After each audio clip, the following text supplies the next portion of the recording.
Welcome everyone to another episode of Into the Nexus. Today we'll be taking a special look at the Crusader of Zakharum, Johanna. Now, before we do that, what we're going to do is we're going to first take a look at her abilities, and we're going to start that off today with her Q ability, Punish. Now, Punish basically is an attack that deals damage while slowing the enemy, but the slow decays over 2 seconds. Her W ability, Condemned. After 1 second, you pull the enemies towards you, stunning them for about a second, and dealing damage as well. Her E ability, Shield Glare, deals damage to enemies and causes them to miss their next 2 basic attacks within 4 seconds. Her trait, which is Iron Skin, makes her unstoppable and creates a shield around her that absorbs damage over 4 seconds. Her first heroic ability, Falling Sword, you leap to a targeted location, dealing damage while knocking your enemies into the air. Her second heroic ability, Blessed Shield, deals damage and stuns the first enemy for 2 seconds, then bounces to 2 nearby enemies, dealing damage and stunning them for 1 second each. This is the character that I have been waiting for a while now, of just a pure tank.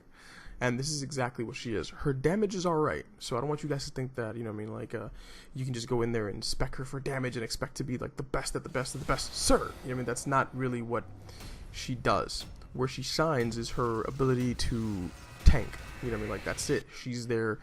She's the meat shield. She's there to take an ass whooping, absorb the damage, while doing crowd control, slowing them down, blinding them so that they miss their attacks, all that stuff. She just has a heck of a lot of sustain, and she has some great escape.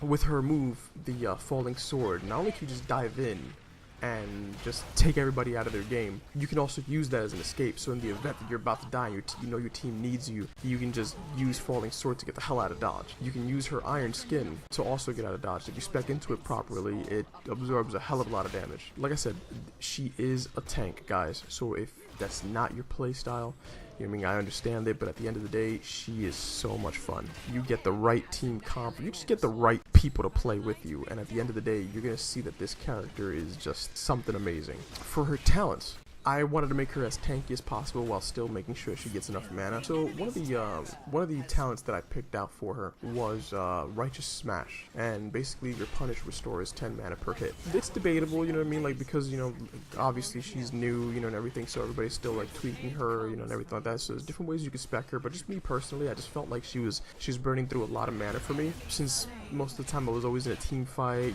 helping out everybody. I just felt like for me, I needed a Righteous Smash so I can keep the pressure on while still getting some mana. For her level 4 ability, I went with her Laws of Hope. Now what Laws of Hope is, it has a 60-second cooldown, but she regenerates health per second. When you activate it, 20% of her max health gets returned to you over 4 seconds. So that just made her all the more tanky, especially when you combo that up with her Iron Skin. When you're in the thick of it and everybody's trying to burn you down or whatever the case may be, you not only are you absorbing damage, but you're also healing back up, so it gives you more time to stick into the fight, and keep the pressure on. For her level 7 ability, I went with one of the two, either Battle Momentum, which basic attacks reduce ability cooldowns by 0.5 seconds, or you can go with the Crusade Marches On. The Crusade Marches On basic and heroic abilities lower the cooldown of Iron Skin by 1.5 seconds. Either one of those are pretty useful, so it's really up to you how you spec her, but I felt like with Battle Momentum, it was just a very, very good talent for me to use, because it keeps you constantly casting your abilities and keeps you, sitting there condemning people, pulling them in, slowing them down, I just felt like that was enough to keep pressure on the enemy. Again, you're not there to do damage, you're there to keep them in their place. That's how you play her. I definitely am enjoying that thoroughly. For her level 10 ability, it's 50-50. Her heroic ability, it's really up to you how you want to play her. I personally enjoy Falling Sword, but the Blessed Shield can be useful as well. So I've actually gone both just to see, and I like them both. It's not one of those things that, it's one or the other, but at the end of the day, they're both really, really good. For her level 13 ability, I went with Hold Your Ground. It increases your Iron Skin's shield by 20%, and if the shield is destroyed by damage, the cooldown is reduced for 4 seconds. It almost feels like Iron Skin is like your bread and butter. It's the ultimate sustain, I guess. So it's always good to make sure you have enough of it while also having it off of cooldown as quickly as possible, because you're never entirely sure when you're gonna get your ass kicked. So it's always a good idea to have that around. Although there are some other ones, like Burning Rage is a good one too. It deals damage per second to nearby enemies. When I look at her, I think of her as being tanky, so the more you absorb damage, the better it is for you. Her level 16 ability, I decided to go with Fanaticism, was another one that I picked up. So your Iron Skin is active, you gain 8 movement speed each time you take damage, and it stacks up to 40%. That's actually a fantastic escape. And I just felt like she needed that because she didn't really have much escape unless you spec'd into it properly. She has some decent escape, but Fanaticism just works really well, especially if they're trying to focus you as you're trying to leave a team battle. 40 stacks of movement speed, that makes you quick.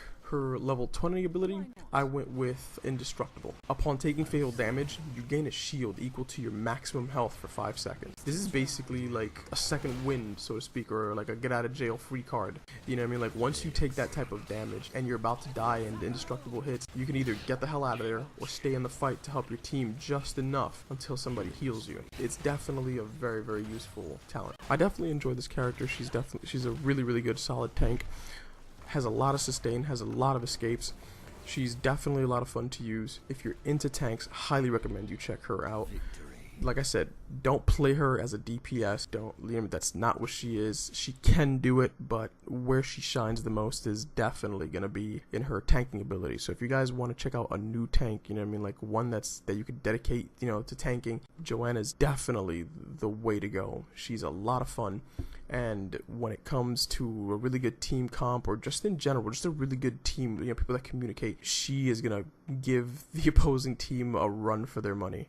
If you guys enjoyed this video, give it a big fat thumbs up. If you want to see more from our Into the Nexus series, subscribe, and I will catch you guys next week.